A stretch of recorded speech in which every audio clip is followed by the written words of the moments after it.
Oke, assalamualaikum warahmatullahi wabarakatuh. Selamat pagi anak-anak. Apa kabar kalian? Ibu harap pagi ini kalian dalam keadaan sehat dan tetap semangat. Oke, untuk hari ini Ibu akan melanjutkan materi di bab 4, yaitu tentang fluida dinamis. Jadi kalau di bab 3 kita mempelajari fluida statis, maka di bab 4 kita mempelajari tentang fluida dinamis.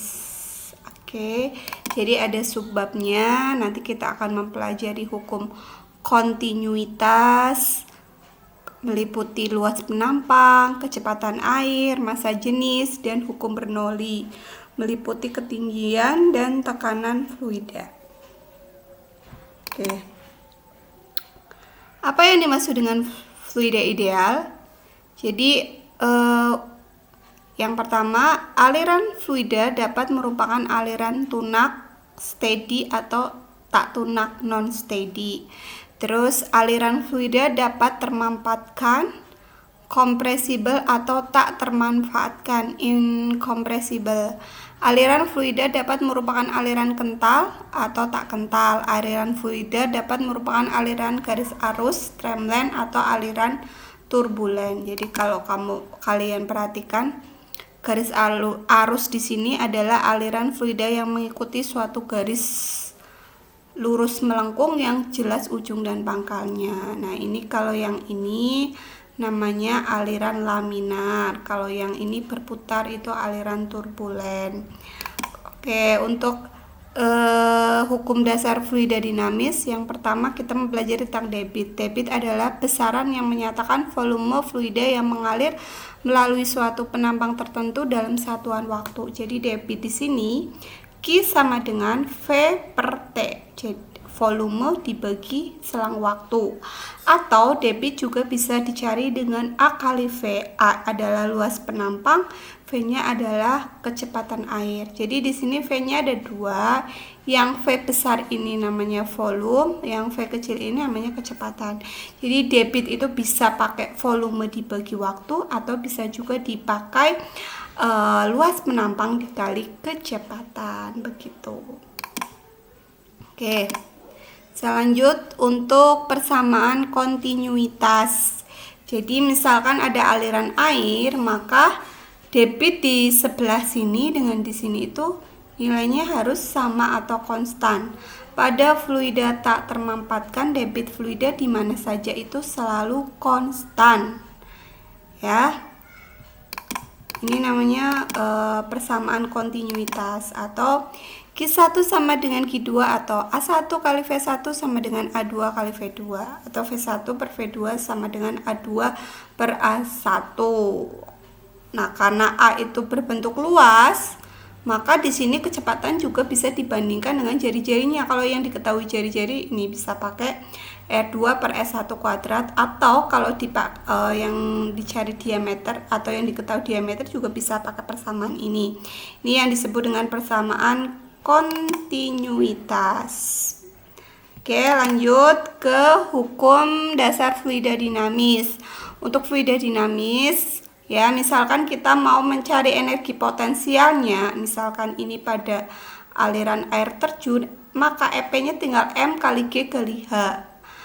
Untuk mencari daya bagaimana kalau ditanya berapa dayanya? Nah, ini bisa pakai Rho kali Q kali G kali H. Rho-nya adalah massa jenis, Q-nya adalah debit, G-nya percepatan gravitasi, hanya ketinggian. Atau kalau ditanya daya listrik, itu biasanya ada efisiensi. Ini efisiensi kali Rho kali Q kali G kali H. Contoh soalnya ini, sebuah air terjun setinggi 40 dengan debit. Jadi di situ hanya 40, debitnya Q-nya 50, dimanfaatkan untuk membuat turbin menggerakkan generator. Jika 20% berarti itu efisiensi. Energi dapat diubah menjadi energi listrik. Berapa dayanya? Jadi P sama dengan efisiensi Rho Q G H. Ini tinggal kita masukkan angkanya, nanti ketemu di sini. Oke, lanjut. Kemudian selain hukum tadi ya, persamaan kontinuitas ada yang namanya hukum Bernoulli. Nah, asas Bernoulli pada pipa mendatar, tekanan fluida paling besar adalah pada bagian yang kelajuannya paling kecil dan tekanan paling kecil adalah pada bagian yang kelajuannya paling besar.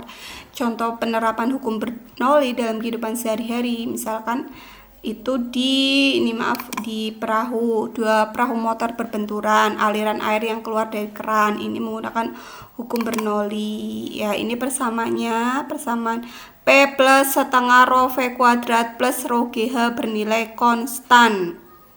Nah, ini ya, kalau ada dua berarti ini sebelah kanan kiri sama ya.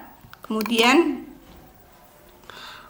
dua kasus persamaan Bernoulli untuk fluida yang tak bergerak kecepatannya 0 gitu ya, maka di sini persamaannya menjadi P1 min P2 rho kali G dalam kurung H2 min H1. Kalau kasus untuk fluidanya mengalir, fluida dinamis, maka di sini P1 min P2 sama dengan setengah rho V2 kuadrat min V1 kuadrat. Ini contohnya, contoh soal tadi ya, ini yang debit. Ini menggunakan, karena yang diketahui diameter, maka ini pakai persamaan diameter mencari kecepatan. Kemudian ini tadi ya, masih tadi mencari persamaan.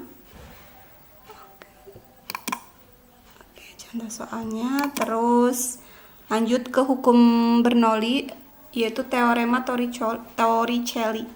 Jadi ini untuk pipa bocor ya, untuk mencari kecepatannya ini penjelasannya banyak, tapi untuk mencari kecepatan air ini bisa pakai akar 2GH. Kemudian ini ada pada venturimeter, ini persamaannya di sini ada. Kemudian Bernoulli pada tabung pitot, ini mencari kecepatannya juga ada. Terakhir ini pada penerapan pada pesawat ya, kita bisa mencari gaya angkat pesawat F1 min F2 sama dengan setengah rho V2 kuadrat min V1 kali A. Jadi V1 min V2 itu merupakan gaya angkat pesawat ya, misalkan ditanya. Kemudian terakhir ini pada botol parfum, ini juga menggunakan aplikasi hukum Bernoulli begitu ya. Oke, ini ada penjelasan dari Ibu, cuma singkat sih, sebenarnya sudah ada di buku, jadi silakan kalian pelajari di buku paket yang kalian punya di rumah, kalian pelajari lagi gitu ya. Oke, demikian pembelajaran untuk hari ini. Untuk absen biasa silakan komen untuk absen hari ini. Saya akhiri, wassalamualaikum warahmatullahi wabarakatuh.